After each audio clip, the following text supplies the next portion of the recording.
Greetings and welcome to a second attempt at the Sports Shuffle. I am Flying Ryan Gokers along with.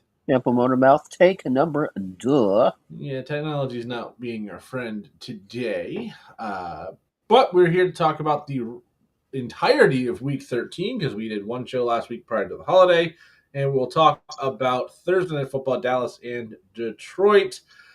Pretty good weekend of games, pretty good week of games. Yeah, you have some serious leverage matchups here this week. Yeah, we'll get to those another day, the picks for this week. But last week, 12-4 week picking for me, a 10-6 week for Joel. So I extend the lead. 132, 61-1 for me, 123, 70-1 for Joel. So that gap's getting a little bit bigger, and that quest for 200 is still well alive. Yeah, how about the four straight underdogs flipping, winning basically Turkey Day and Black Friday? Yikes! Just as like you're thinking, okay, they're gonna win, and they're gonna win, and Yeah, I had more losses between Thursday and Friday than I did the entirety of Sunday and Monday. I had 3 losses between Thursday and Friday where I got Dallas right.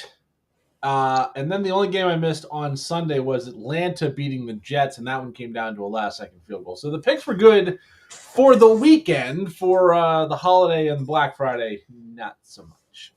And I did make it to be the one next to last team alive in the Guillotine League.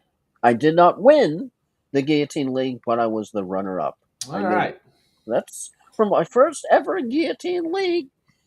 Not too effing bad. No, that'll work. Yeah, big awkward week of fantasy. Some tough losses. I think I had 2 or 3 losses this week by less than a point. Oh yeah, just you had some definite disappointments. I mean, how about given the previous week, JSN from week 12. He was due for a down week. Oh my, yeah, but you're going 3 points. 3. Yeah, I think that was his first bad week of the year, though. You kind of got to give him a pass. Then Stephon Diggs was invisible again. That's not too much of a surprise.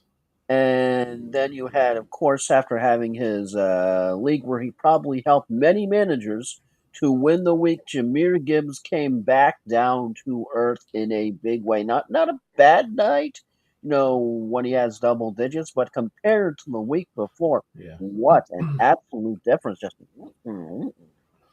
Yeah, I mean, I've got a league where I've said it many times. I've got Jonathan Taylor, CMC, Achane, Gibbs, Javonte Williams at running back. They were all just very average. There was really nothing special about the performances this week. They were good, not great. On Sunday, we did have some big weeks out there, of course. If you've got George Pickens, you were pretty happy once again, for example. But it's just not the biggest week of fantasy scores. You remember all the talk about Pickens going to be all the drama in Dallas, and that he's had a couple of times you could tell that he's gone off, but he's realizing okay, it's a year I got to make my money, so he's kind of being chill for him. Yeah, if Dallas is smart, they'll lock him up as soon as they can in the offseason. I don't think they're going to do it during the season, but do you think he gets franchise tag? I hope not. It's definitely possible, but I think for everybody involved, they'd be better off signing him to a long-term deal that is lucrative but not insane. His moves, he has some Neo-like flipping moves, dodging the bullets, and he is just an absolute joy to watch in Dallas. Maybe not if you're playing against him in fantasy, but oh man, just some of those moves. You might have CeeDee Lamb with the dropsies there every once in a while. Yeah, Pickens is out playing Lamb. I know Lamb missed some time, but even when they're on the field at the same time, Pickens looked like the better receiver. He's in a much better situation now, and it shows that he is a great receiver who's finally got a very competent quarterback at the helm. As he has to be looking at his former team and going, yeah, the Steelers 6-6 now. The Tomlin above 500 streak is once again at risk with 5 weeks to go. We'll see what happens with them. Did you see that? And I know I haven't written down for the game, but I have to talk about the whole the Tomlin, you can't eat fork with a spoon comment, and then they signed Thielen. Yeah, I mean they need somebody, but I don't think Thielen is the answer there. But yeah, And how bad? How bad was it in the Vikings when you have Thielen going, I'm out? yeah, Minnesota college player, Minnesota Viking for a long time, comes back and goes, "Yeah, I'm gonna see myself out on this one." We will talk in depth. Yeah, we'll talk in depth about some of the craziness of the weekend as we get to each of those games. But we'll start with Thursday. Packers 31-24 win over the Detroit Lions.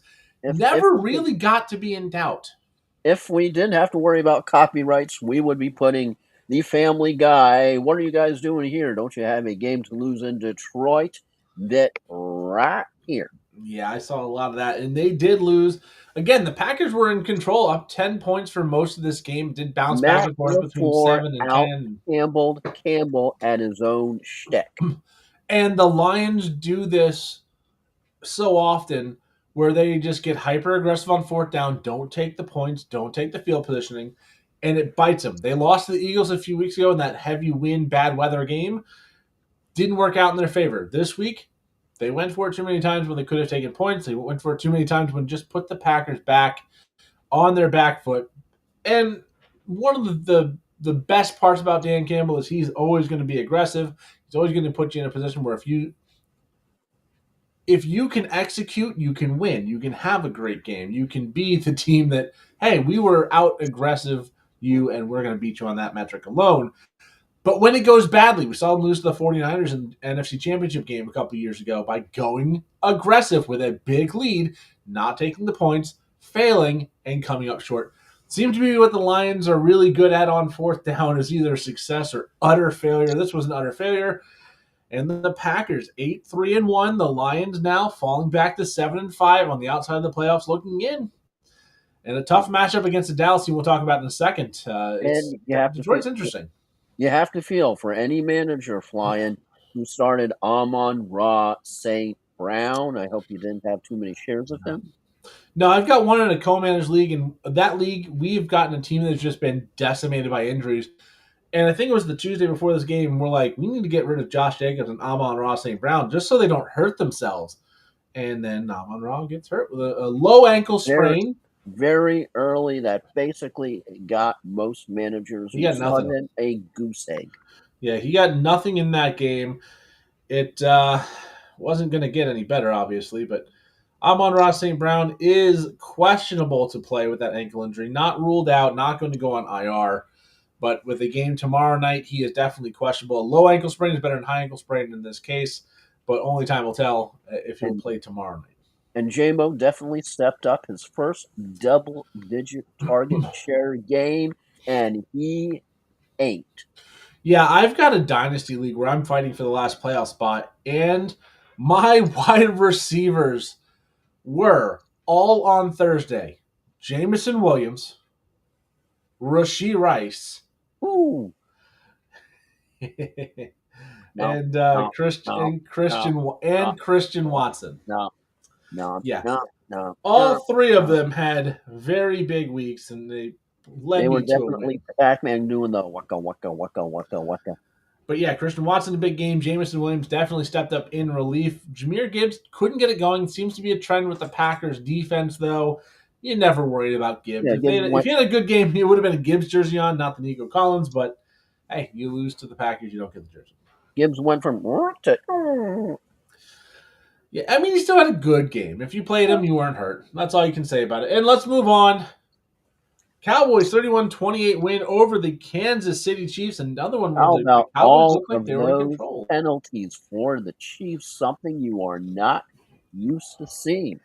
Yeah, this team is not the same as we've seen in the last few years. Now it's 6-6, only a game better than the Dolphins, and 2 games out of the playoffs right now. It's looking very likely that the Chiefs will be outside of the playoff picture this year. Okay, I have to bring in a mainstream mediocrity take, such as it were, that I heard over the airwaves today, that apparently Jeff Saturday was criticizing Patrick Mahomes, saying that this season could affect his whole entire work and basically negate it. That's what the crux was of his argument, and it comes across to me as just another one of these hot takes. People trying to stir the pot, stir things up, talk about something when there's nothing. Is that sort of what you get from something like this? Yeah, him having a 500 season, having a little bit of bad luck, is going to negate the three-time Super Bowl champion before the age of 30, always in the MVP conversation, has won it at least once. It's going to ruin his entire what we view of him to this point, because he's having one middle of the road season in a very tough division. Don't forget, Denver is number 2 in the conference, and the Patriots are 1 with the bye week coming up. Denver is just winning ugly, and they continue to win. They can easily move back into the top spot in the conference. They play to the level of their opponents, but they've beaten a couple good teams, and they've beaten a lot of bad teams very, very close. And then you've also got the Chargers, if you forget about them. They're a team that's right now, I think, the 5 seed. Chargers had that super sexy start, then kind of came crashing back to earth. And they're going to get a Murray Hampton back possibly this week. I know there's an injury to Justin Herbert we're talking about with a left hand, but he should be fine to play. He did have surgery this week. But you're in a very tough division. You've lost to teams like Philadelphia and Dallas, who have been very – you haven't lost to bums. It's not like you've lost to the Jets, the Giants, the Cardinals, the Raiders. Like, you've lost to good teams. Hey, that's going to happen. They were 11-0 in one-score games. I don't think they've won a one-score game this year. Your luck can change. The NFL is not that much of a domination for one team. Sometimes you're very lucky, you're very hot, you get the breaks, and other times you are, well, you're what the Chiefs are right now, which is a struggling team with hopes for the wild card. They're pretty much dead in the water in the division, already 4 games back. So, if the Chiefs, Ryan, lose their next game, they drop to a less than a 1% chance for seeds 1 to 6, and only 8% chance for the 7th seed. I mean, you got to look at it this way: if they lose one more game, even if the Broncos lose this week, who's first place in the division at 10-2, they would be 4 games up on the Chiefs with 4 to play. So goodbye to your opportunity for winning the division. That's gone right there. And then you've got to catch either Buffalo, the Colts, who are now the second place team, or the Jags, because they're tied, and the Chargers. And that also doesn't include the fact that you've lost to the Texans, who look like a team on the rise that's ahead of you. Yeah, and you've got Pittsburgh right there. You've got Miami coming into play in the deep, deep depth of the wild card picture even. Like, you've got so many teams that you have to worry about and climb over that are already good and have the tiebreaker over you. It's looking bleak. If they don't win out, they're in danger. And even if they do win out, they need a whole lot of help.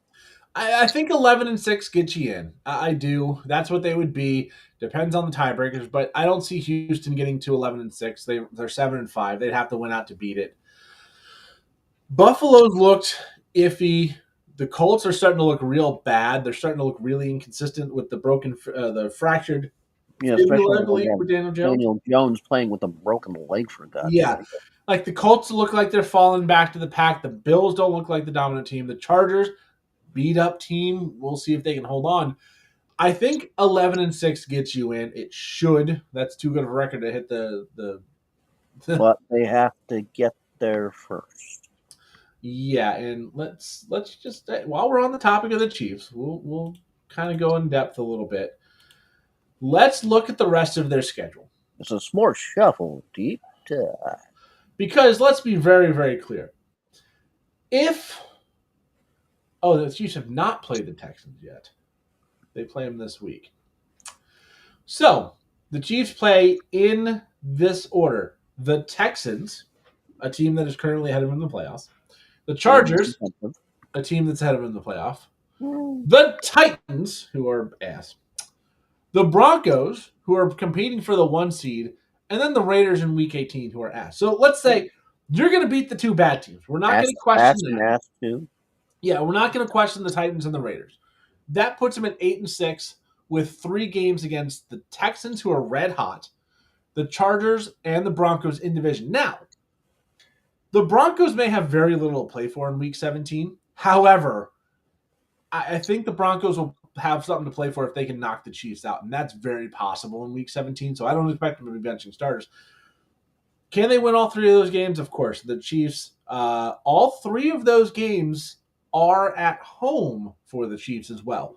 So 11-6, not impossible, but I would say the odds, I think you said, 8%? That seems a little bit generous in my opinion. I think 10-7 looks to be the landing spot. I think they beat the Chargers.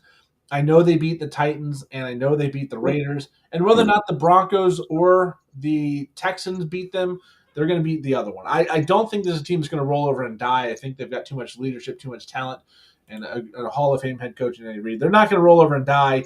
But if they miss the playoffs at 10-7, they can at least be like, well, we're a double-digit win team that missed the playoffs. But it's definitely possible. Again, we'll go over the full playoff picture here at the end of the show. And the final game, moving on, Turkey a Day triple header. That out of these 3 games, it was the one that was most of a turkey. Yeah, this one, Joe Burrow returned, and the Bengals responded. You had 2 competitive games so far, and then this was a letdown. Yeah, the Bengals with Joe Burrow, they responded on offense. They responded on defense. No T. Higgins with the concussion. He's trending in the right direction for Week 14. Did not matter, though. The Bengals looked so much better with Joe Burrow. And there's a part of me that wanted to take Cincinnati on the Joe Burrow's coming back bump. My worry was the Ravens offense is going to out-duel what could be a rusty Joe Burrow coming back. Was not the case. The Bengals looked fantastic. Burrow missed a few passes early, but as the game went on, he locked in more and more and more. And the Ravens, Lamar Jackson is a fantasy football discussion. Lamar Jackson combined 21 points in the last 3 weeks. Combined in the last 3 weeks. Lamar Jackson, Ryan, has scored fewer than 10 standard fantasy points in 3 consecutive games. I believe I heard that he has fewer points in the last 3 weeks than Shedeur Sanders. And mind you, Shedeur Sanders has 2 starts. Last 3 games for oh my God. Now, I think this is 2 points for interception. Last 3 weeks against Cleveland, not a surprise, 6.72. They do great against quarterbacks. And the Jets, 6.22 points. That's not a good defense. And against the lowly Cincinnati Bengals defense, 5.54 points. He's under 20 points combined in the last 3 weeks. Under 20. That's bad. And how bad is this Lamar Jackson performance? Prior to this season, in career games with 20-plus pass attempts, Jackson has had 3, count them, 3 sub-10-point games total ever. So he's matched in his career number in 3 consecutive games, Ryan. Yeah, he's dealing with a little bit of an injury still. If you've got him in fantasy and you need to win, good luck. This could be a very interesting decision you have between Lamar Jackson and someone like Jared Goff off the waivers, or Jacoby Brissett off the waivers, like CJ Stroud off the waiver. Like, can you imagine the poor manager who you have Lamar Jackson and your backup is Tua Tagovailoa? Hey, Tua this week, and we're not to next week's game yet, but the Dolphins face the Jets. Tua had his best game of the season the first time they played the Jets. Yes, it's in New York. Yes, they're wearing their rivalry jerseys this week. The Jets are, not the Dolphins. So maybe the defense steps up. But this is not a good defense. You could do worse than Tua this week. But Lamar Jackson against the Pittsburgh defense is coming alive, a little bit banged up. Or Tua, that just shows you how far we've come, where Lamar has to be a discussion point, not just a lock stock. He's in your lineup every single week. Speaking of maybe not a lock stock in your lineup every week, the Philadelphia Eagles, Jalen Hurts having a disappointing week. Did you hear the OC had his house egged? Ouch. Yeah, they've been wanting him fired. Like they're giving a pass to Sirianni because he's got him to the Super Bowl. He's won them a Super Bowl. But you remember, Kellen Moore was the offensive coordinator for the team last year. He's now the head coach for the Saints. He's got that team fighting. They're not winning, but they're fighting. And the Eagles' offense looks completely lost. Saquon Barkley over 2,000 yards A.J. last Brown was season. pretty much it for the Eagles offense. And A.J. Brown was it after they got beat down and put behind so much. They had to try and claw back. They went to the passing game because they had to, not because they wanted to. But Barkley is on a milk carton. He's just expected to cross, or he's on pace to barely cross 1,000 yards this season after cracking 2,000 last year and sitting out Week 18. And Jalen Hurts is just not doing well throwing the ball. Tush push is still in play at all times, but they got Bush beat has been down. exposed, and I Yeah. mean in a major way. And they got beat down. It's only a 9-point, 24-15 win for the Bears, but that game, they were beat down by the Bears. Almost 300 combined yards rushing between Swift and Monungai. Caleb Williams didn't have a great game, didn't have to Won't beat the the Eagles. Eagles have some rusher or some guy on their team who's supposed to be legendary? They've got a lot of good talent that's just not showing up. And when Saquon Barkley is a disappointment, anybody who drafted him in fantasy, you took him in the first round. He went number one overall in a lot of drafts, and he's hurting teams. Is the Madden curse a lie? I don't believe in the Madden curse. I don't. I believe that he had almost 450 touches last year, and he's past the age cliff. For running backs, he's usually about 28. I think he's 29 going on 30. He had a very big season, a lot of work, a lot of punishment. He's coming back to a lesser offense, and he is probably not 100%. This should have been very obvious to anybody who played fantasy for a long time. You'd never want the rebound year after the guy goes nuclear. It usually comes back up short. And how about 3 of the top 5 leaders in the NFL in interceptions are all on the Chicago Bears? Bayard 6, Wright 5, and Edmonds 4. Yeah. The defense, while they are not a dominant defense, they do get the turnovers. Turnovers give the offense short field opportunities. And the offense, while not exceptional, they are much better than last year. I think they're still technically a top 10 offense. I have to look that up.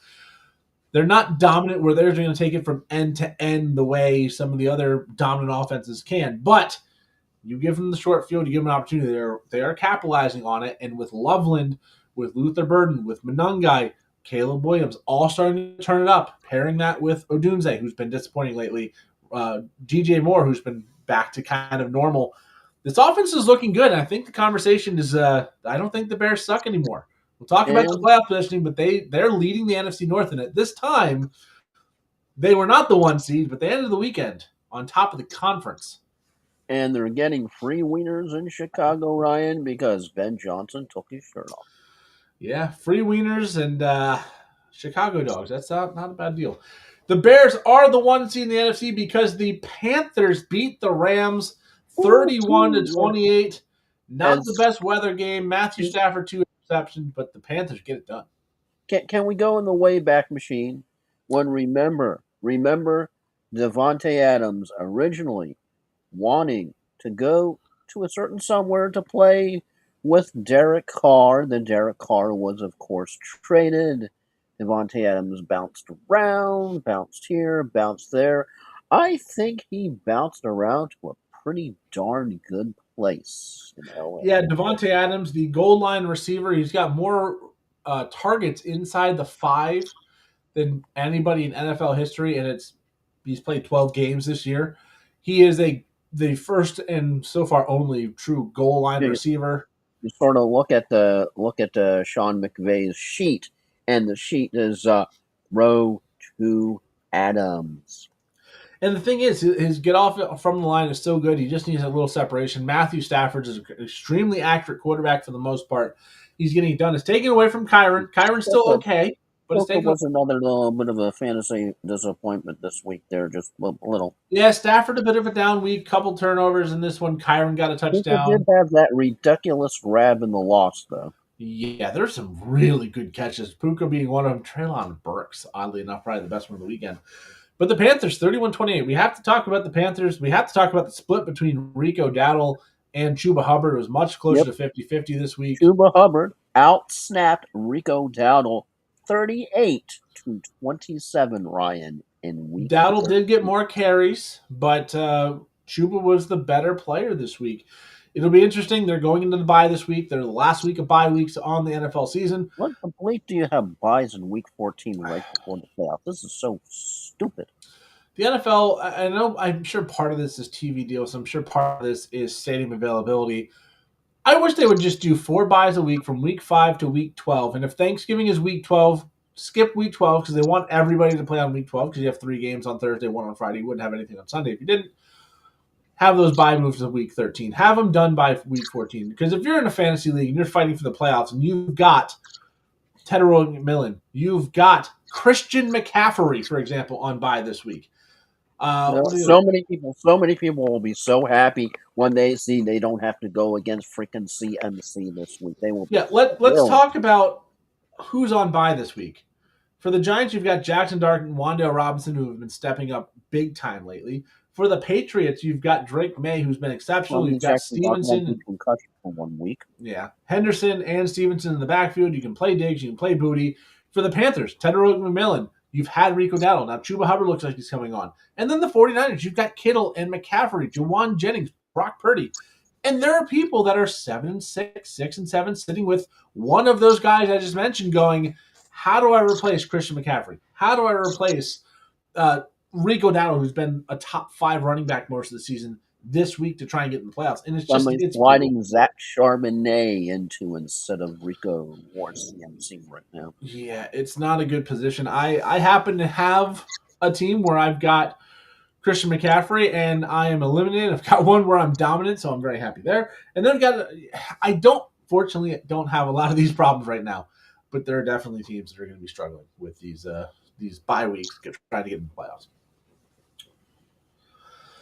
All right, we'll move on to, Shedeur Sanders didn't quite look as good when he's not playing the Raiders, did he? Yeah, you had all that talk. Well, now this is his time.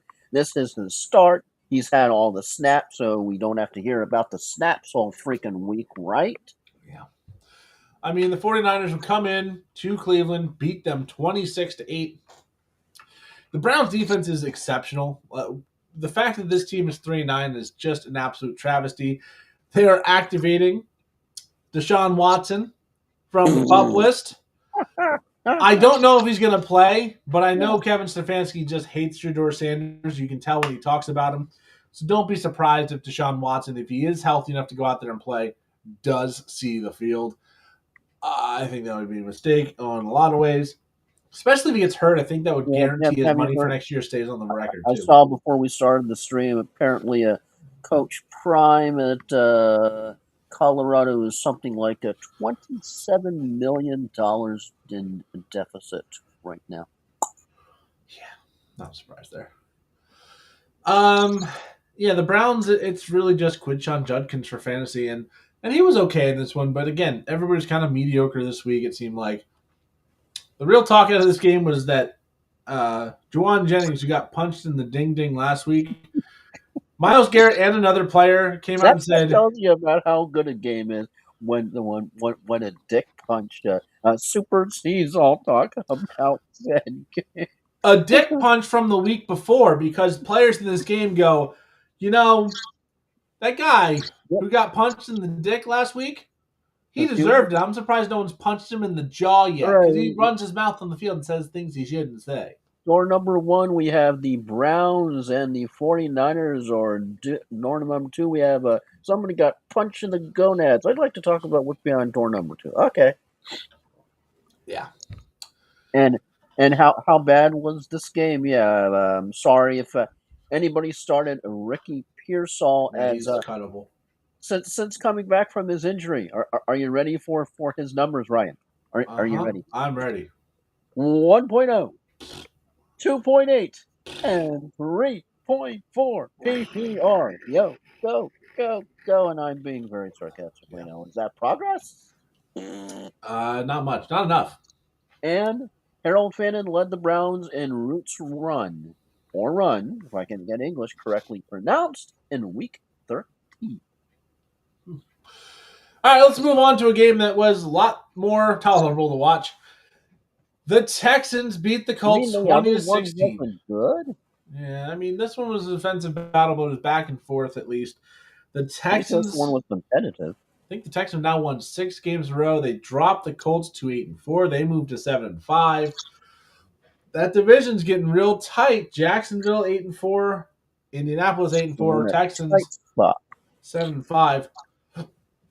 Nico Collins is still a very good wide receiver, even though he didn't have the biggest of weeks.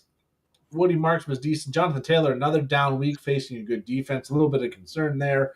But the big one is Daniel Jones with that fracture in his leg does look to be falling off. I think it's injury related more than anything, but it's definitely concerning. Alec Pierce, though, and Tyler Warren still very good in the receiving game for the Colts. Yeah, because just some quick facts for this game. You had Nico Collins averaging 16.3 PPR points per game since week number uno. Yeah, that's why you get the Nico jersey on today. He's been fantastic all season long. Michael Pittman, 44 targets over the Colts' last 6 games. You've also mentioned him, Alec Pierce, 42. And Jonathan Taylor, meanwhile, had a season-high 20% target share against the Texans. But the Texans showed if you can stuff Taylor, you can stuff the Colts. Yeah, it's a little concerning. I don't think every team's going to be able to do that. The Texans have the best defense in football, but it is something to keep an eye on that teams are now going to focus on shutting down Jonathan Taylor, like they probably should have been the whole way. And all right, one final name from this game, that would be Jaden Higgins, averaging 12.5 PPR points per game over the last 4. Yeah, having a little bit of a breakout. The second-round rookie draft pick for the Texans having a little bit of success opposite of Nico Collins. So good to see him getting more and more involved. And the Texans keep winning. It's going to be a very tough out with the best defense in football. Next up, Dolphins. Your fish posting the no less. The Dolphins blow a 16-0 win, but hold on to lead to We're win. Almost back to 500 flying. Yeah, they hold off. They hold off the failure. They led this game 16-0 at halftime, held on to win 21-17, in part due to a pick 2-point conversion, interception return for 2. I don't know if there's a word for that. That did get this game spread. There was an onside kick the Saints recovered that had a chance. If they wouldn't have needed to go for the touchdown to win, they probably win this game. So Devon Achane is still an absolute monster. Darren Waller led the team in receiving with 43 yards, I believe it was. Alive. But he is back, and he's going to have a very big impact on the fantasy season. For the Saints, Vele was the surprise of the week. He was one of the better players. If you had to play a desperation play, he was the one you would have wanted. The Dolphins, as Joel said, they're approaching 500. They are now 5-7 with some more soft matchups in front of them. I said 11-6 was going to be good enough. I didn't think 10-7 will be.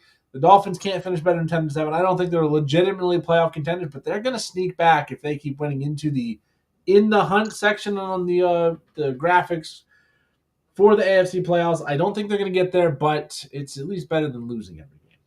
Couple of things from this game. One, unfortunately, I'm here to inform you with the Patriots win, the Dolphins are officially knocked out of the AFC East race.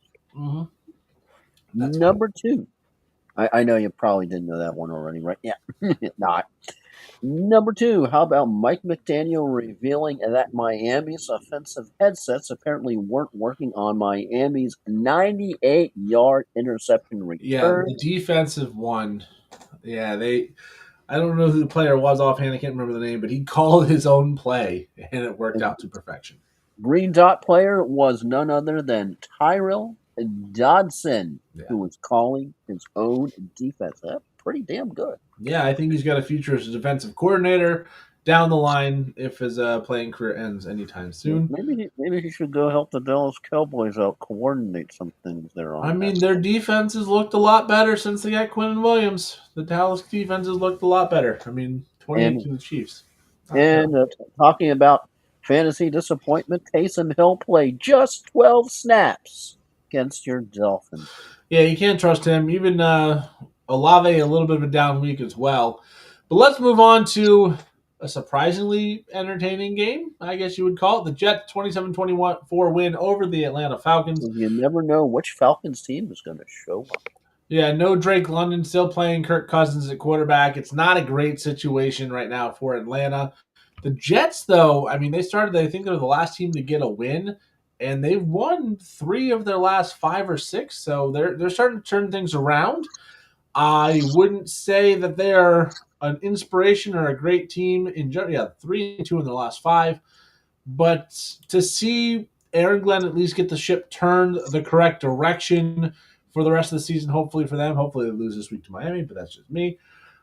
It's good to see the Jets turn around a little bit, even though their cursed franchise is never going to get any better. Yeah, just the one takeaway from this game is it's just nice to see Adonai Mitchell getting some redemption after all the kerfuffles and everything that happened with dropping the ball, and he's a stud for the Jets. Yeah, he's been very good. Mechie had a lot of targets, didn't have the results. He had good results last week. Took some propsies there. Yeah, there's some hope for the Jets going forward in a lot of draft picks. If they can hit them out of the park, I mean, Jets could be something. I don't know if they'll hit them out of the park. It's nice to see the Jets have more of an offense than Breece Hall and his go-kart. Yeah, speaking of nice to see the offense doing more, the Buccaneers win 20-17. Chris Godwin a touchdown in this game. How about you have to love Baker freaking Mayfield, even if you didn't like it for fantasy. Tristan freaking Wirfs touchdown, and wow. Yeah, I know. Fantasy, but sweet for reality. Also, the return of Bucky Irving. He was good. Did you hear?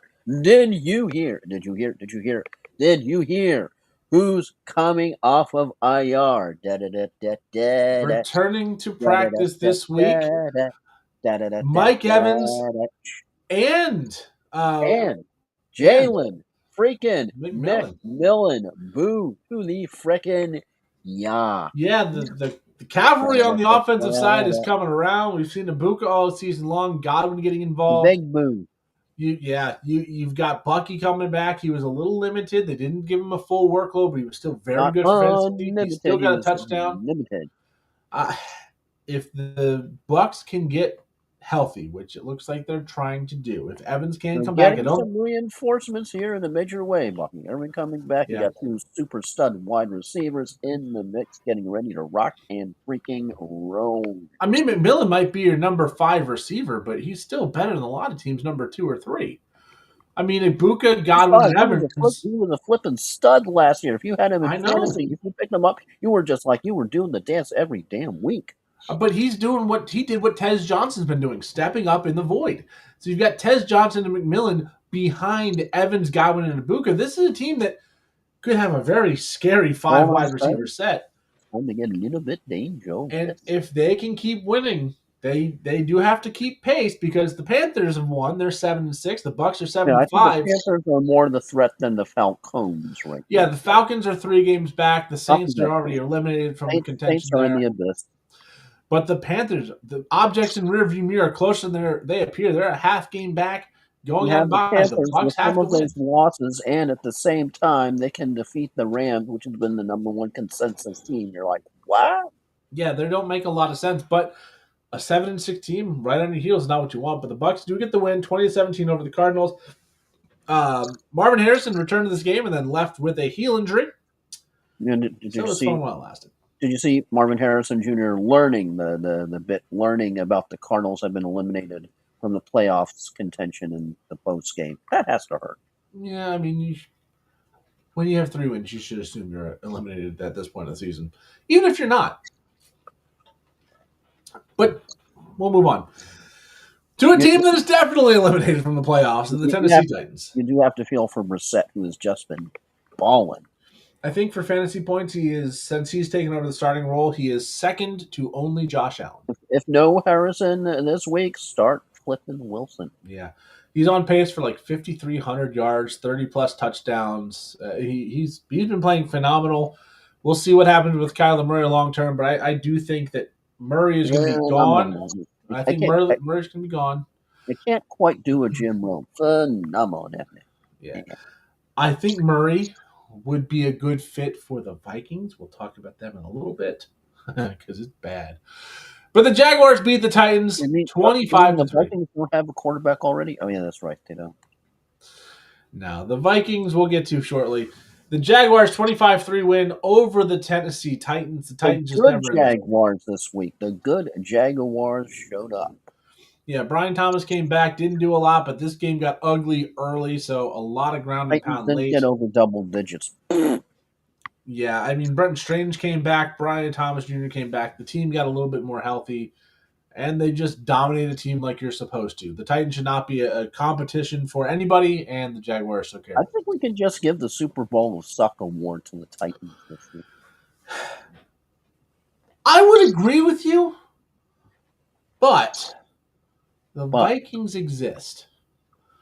Point taken. Point And definitely taken. and normally you'd think, oh yeah, the 1-win team, but the Vikings might have 4 wins, but they have a problem, and that problem is the quarterback position because J.J. McCarthy looks like it's not it, and the backup Max Brosmer made J.J. McCarthy look Like a Hall of Famer. like a Hall of Famer. You look, hey, that's John Elway out there. No, that's J.J. McCarthy, and you're just a pile of crap.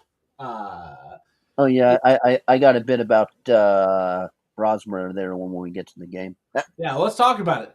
Seahawks 26-0 win over those Vikings. Sam Darnold's revenge game against the Vikings.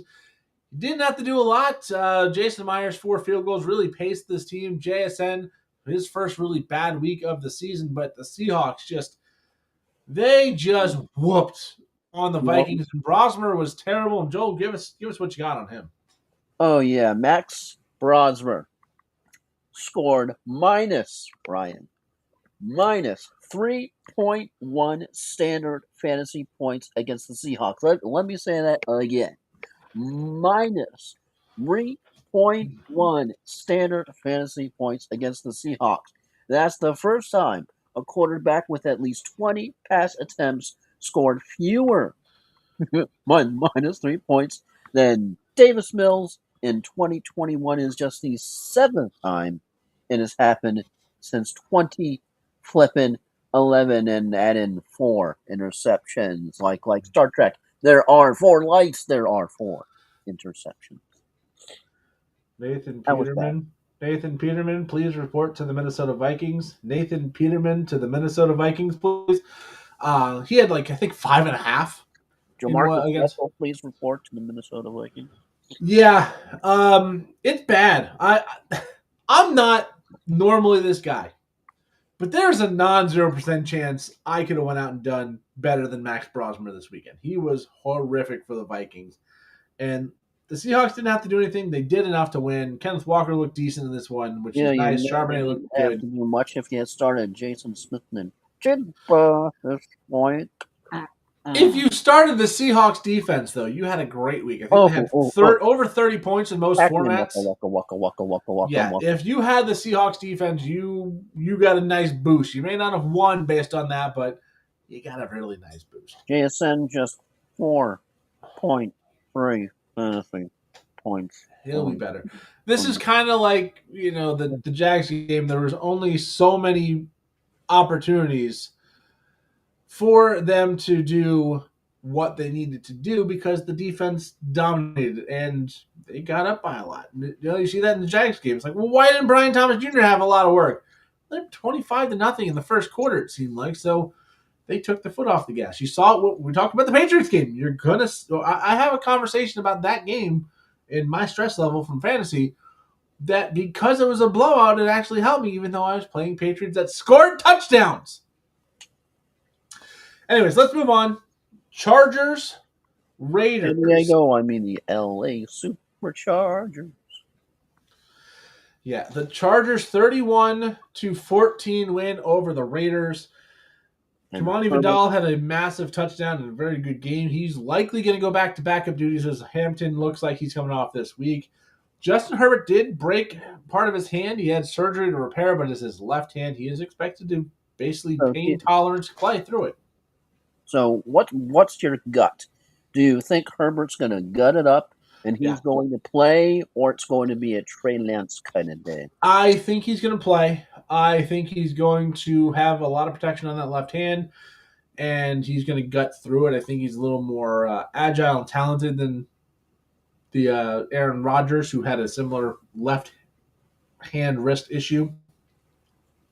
Talk about him next. And younger. Didn't go well, but I think he's a little better, a little more talented, a little smarter. Not going to get himself killed. But the Chargers dominate this game. The Raiders, they might, reminding us that they're just as ass as the Titans are. yeah, going back to the Super Bowl will suck, which I think is starting very soon if we do it. The Raiders still exist. Has there been a more disappointing debut than Ashton Jeanty? Travis Hunter? Probably. Travis Hunter. I mean, he got hurt. I mean, Ashton Jeanty's up there with one of the worst draft picks in fantasy, I think we could say. Saquon Barkley's in that conversation as well. Justin Jefferson. But I think Jefferson takes the cake on it because you expect so much from him. Jeanty, at least as a rookie, going to a team like the Raiders, you should have had in the back of your mind that this outcome was possible. If the Raiders aren't good, Jeanty's not going to be good. And Jeanty's been good.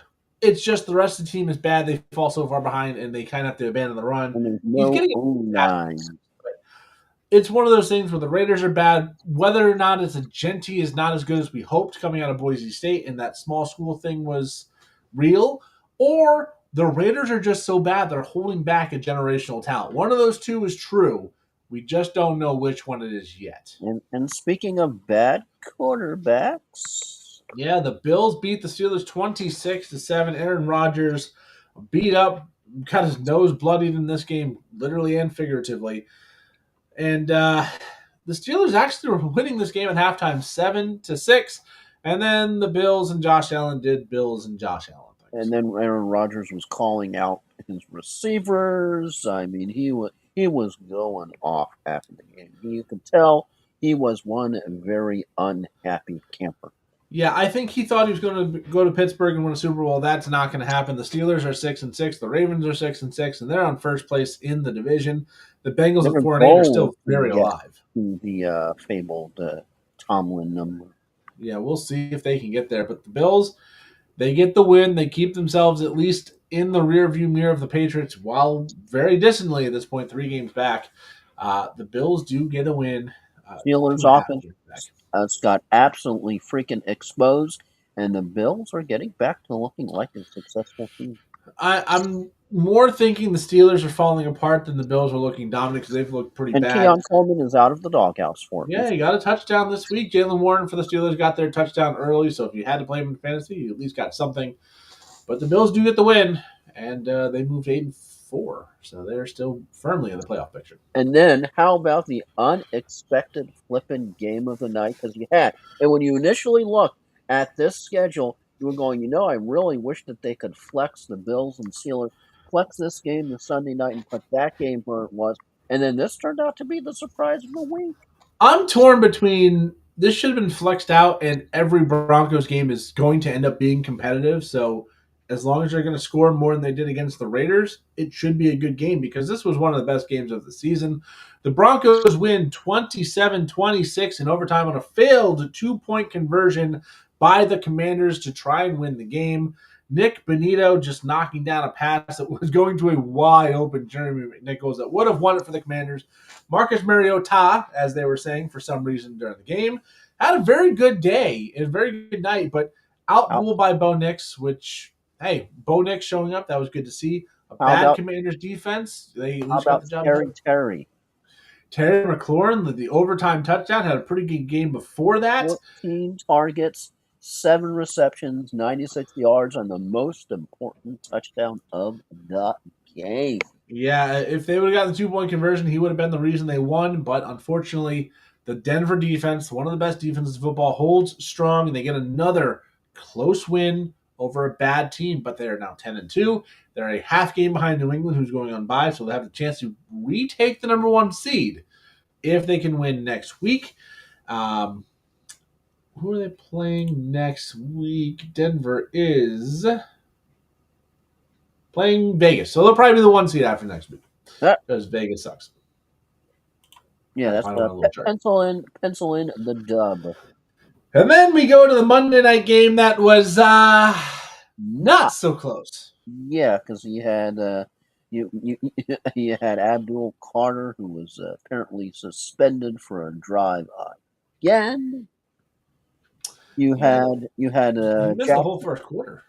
Yeah, you had Jackson Dart being Jackson Dart saying, "quote I thought I was just going," because you had, oh no, this was actually the Patriots linebacker on it explaining his hit on Jackson Dart. 'Cause it got Clean hit. physical. Clean It, hit. Get it out got of bounds. You don't get hit. Clean it got hit. phys- Big hit, but clean.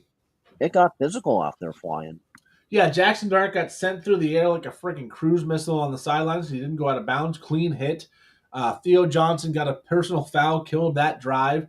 Gunnar Olszewski got his helmet rung, and the N on one of the sides of his helmet, the logo from NY, came off while he was getting hit. He That's did what not return to the game with a concussion. Very fun physical game, and the Patriots dominated 33-15 in a score that wasn't even that close. It was 30-7 at halftime. The it was Patriots look actually good. it was Patriots linebacker Christian Ellis who Yep. was explaining his hit on Jackson Dart. Quote, I thought he was just going to go out of bounds, but then I saw him tiptoeing, so I was like, stay in bounds. What am I supposed to do? We play hard on defense. That's what I was trying to do, is to just do my job. Yeah, it's a clean play. He was also the one that had the hit on Gunnar Olszewski on special teams. Also a clean play.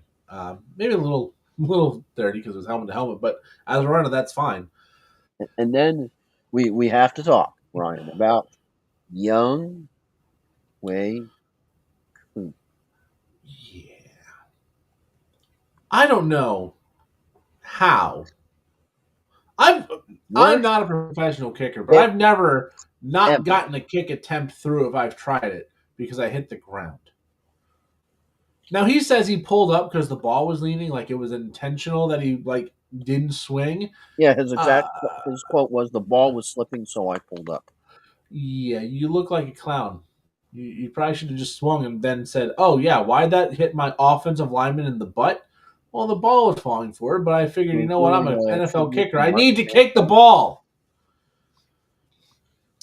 I thought you were actually going to say we need to talk about Drake May, who should be, if he's not leading the MVP candidacy, odds maker should have him number one because he looks every bit the That's not MVP. for The you, crowd Ted. was chanting it, and he looked fantastic. Yes, it's the Giants, but they were belt to assing this team, as you're supposed to do when you're an 11-2 team playing a team that is 2-11. You should go and pound them where there's no doubt, and they got the job done. The Patriots 33-15 win. They're 11-2. They're top in the NFL, top of the AFC. All And right, let's do. just oh yeah, one more thing about this game. How about Abdul Carter? Are you ready for this, flying? Yeah. 13 games into his rookie season, Abdul Carter has more benchings 2 than sacks 1.5. Which he got one sack in this game. Oddly enough. All right, in the AFC, the Patriots are first at 11-2, Broncos second 10-2, Jaguars third at 8-4, moving up after beating the Colts. Ravens still in first place in the AFC North at 6-6. The Chargers, Colts, and Bills in that order all are at 8-4. The Texans 7-5. Steelers 6-6 are the 9 seed. The Chiefs are the 10 seed at 6-6.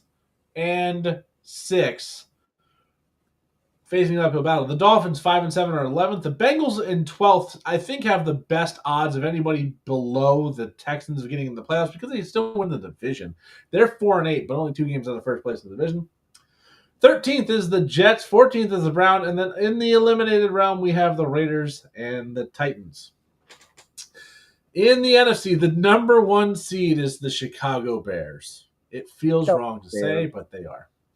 The Rams, with the loss, dropped to number 2 seed. The Eagles dropped to number 3. The Bucks hold on to number 4. Seahawks, Packers, and 49ers 5, 6, and 7. No change in their order. The Lions 7-5. The Niners are 9-4. The Packers are 8-3-1. So they're a good game and a half, 2 games behind the teams in front of them. Cowboys 6-5-1. They're the 60. The Panthers 7-6, lurking in 10th. And then you've got the Falcons and Vikings at 4-8. The Commanders, who are actually 14th in the conference, but not eliminated from the playoffs at 3-9. The Cardinals in 13th are eliminated from the playoff contention because tiebreakers are fun. The Cardinals 13th, Saints and Giants also eliminated from the playoffs. All right, let's go to Thursday Night Football. Surprisingly interesting matchup. I'm going to introduce the game and have you give us the line because the Dallas Cowboys go to Detroit to face the Detroit Lions. Both of these teams are very good offensive teams, but seemingly going in somewhat opposite directions right now. Do you want to guess what the line is, Brian? Man, I'd have to say the Lions by 3.5. Pretty damn close. -3. Okay. Like I said, I'm never getting if it doesn't have a hook, I'm not getting it done on the money. Hey, you were at least in the neighborhood. I mean, half a point off, that's fine. But Detroit, a little bit clunky of late. But you're still going to be playing Jahmyr Gibbs. You're still going to be playing.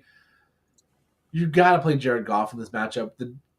Dallas's run defense has gotten a lot better, but their pass defense is still dookie butthole right now. They're not stopping anybody. Yes, Jahmyr Gibbs might have a little bit of a struggle on the ground, but he'll get involved in the passing game. Is that the professional name for it? Yeah, doo-doo poopy buttholes. That's the whole one. Jameson Williams is a must start in this game because he is going to most likely be the wide receiver one. Tesla might be an interesting spot. Keep him in mind, especially if Amon-Ra St. Brown misses. If Amon-Ra St. Brown plays, I think Jameson Williams is going to be the leading receiver in this game either way because he is healthy and Amon-Ra St. Brown is not. But if he misses, Isaac Tesla is definitely a good dart throw candidate for you. For the Cowboys, Dak, Ferguson, Lamb, Pickens, and Javonte Williams in your lineup in this one. Should be a high-scoring, entertaining game. Thursday night's going to get weird. 4.5 over under, -168 money line. Should be a fun one. Thursday nights get weird. Hopefully this lives up to the high-scoring expectation. But Joel, who do you got? Right now, I'm letting you know. I know the Lions are the favorites, Ryan, but I'm picking the Cowboys here. Here's why. Even though they tend to falter in crunch time, because I know if somebody's going to pick the Lions, that's going to be the argument that they use. Well, it's the Cowboys. They always falter in crunch time. I still think the Cowboys have the offense and the healthier offense. You don't have Laporta. He's gone for this season.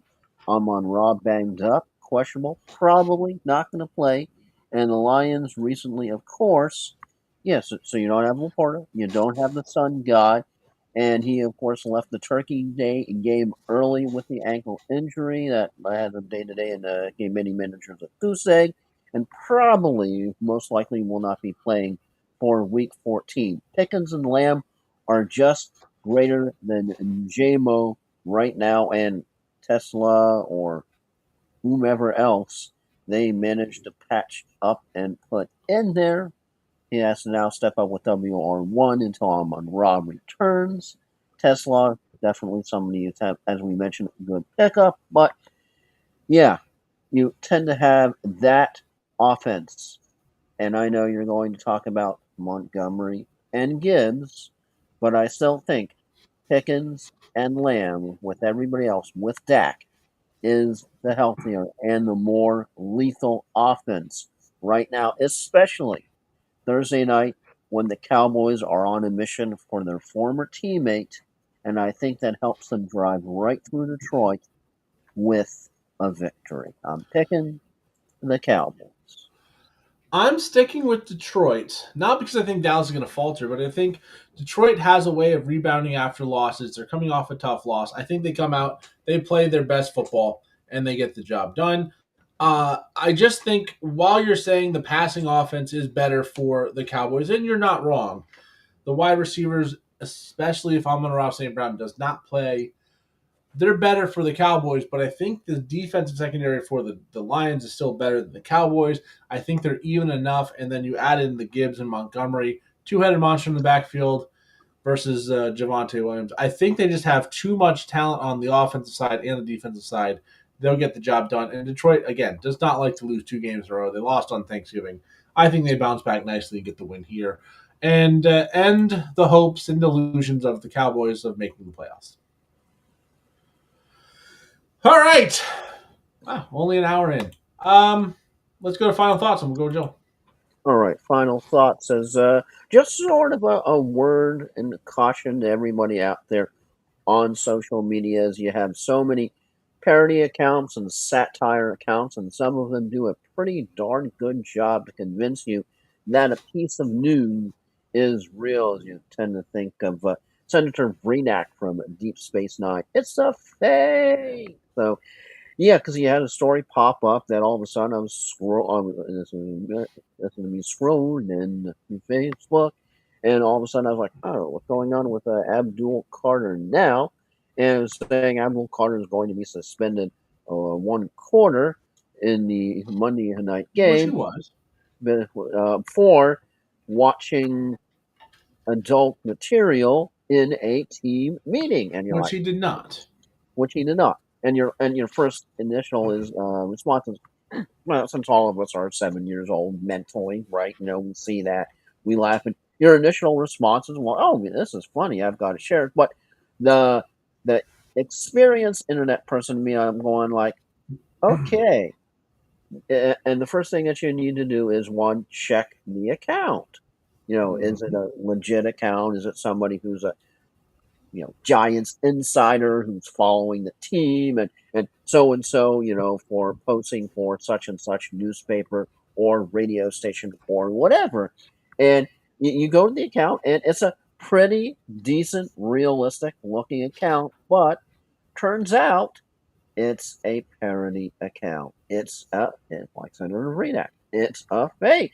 And you'd be amazed how many people on social media, Ryan, bit down hard on this, and they're sharing. Oh yeah, can you believe what Abdul Carter did now? And because I saw it made one to Urinated Trees Reddit group.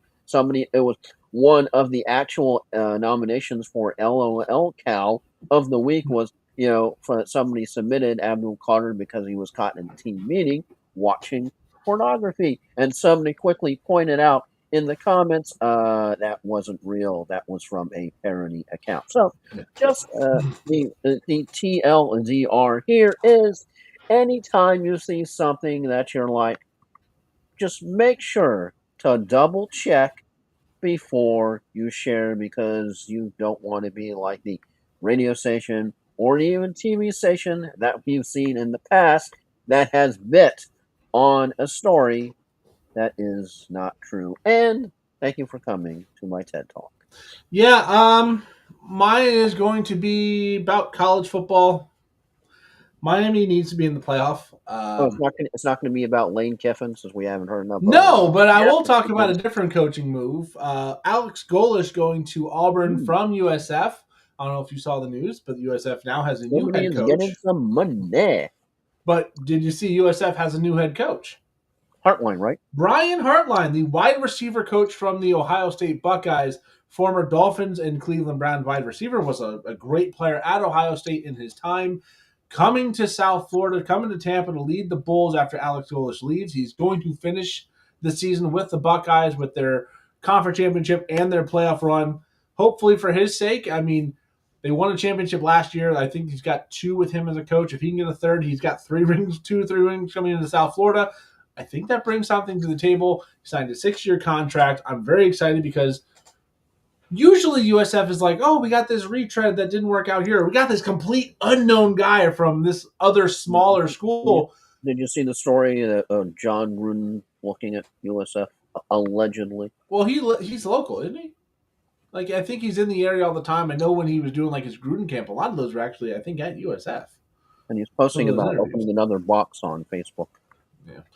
But happy to see that the Bulls went and said, hey, we're going to give a guy their first opportunity to be a head coach, but it's a guy who's also groomed JSN, Marvin Harrison Jr., Chris Olave, go down the line, Ohio State, Begbu. He needs a sponsorship just to get with the bus line in Tampa. Isn't that called the Heartline? Yeah, I mean, his face needs to be all over, especially if he comes in and builds off of what Alex Golesh has done for the Bulls. Great head coach. I hope he does great things at Auburn. He deserves the opportunity to move up in the world.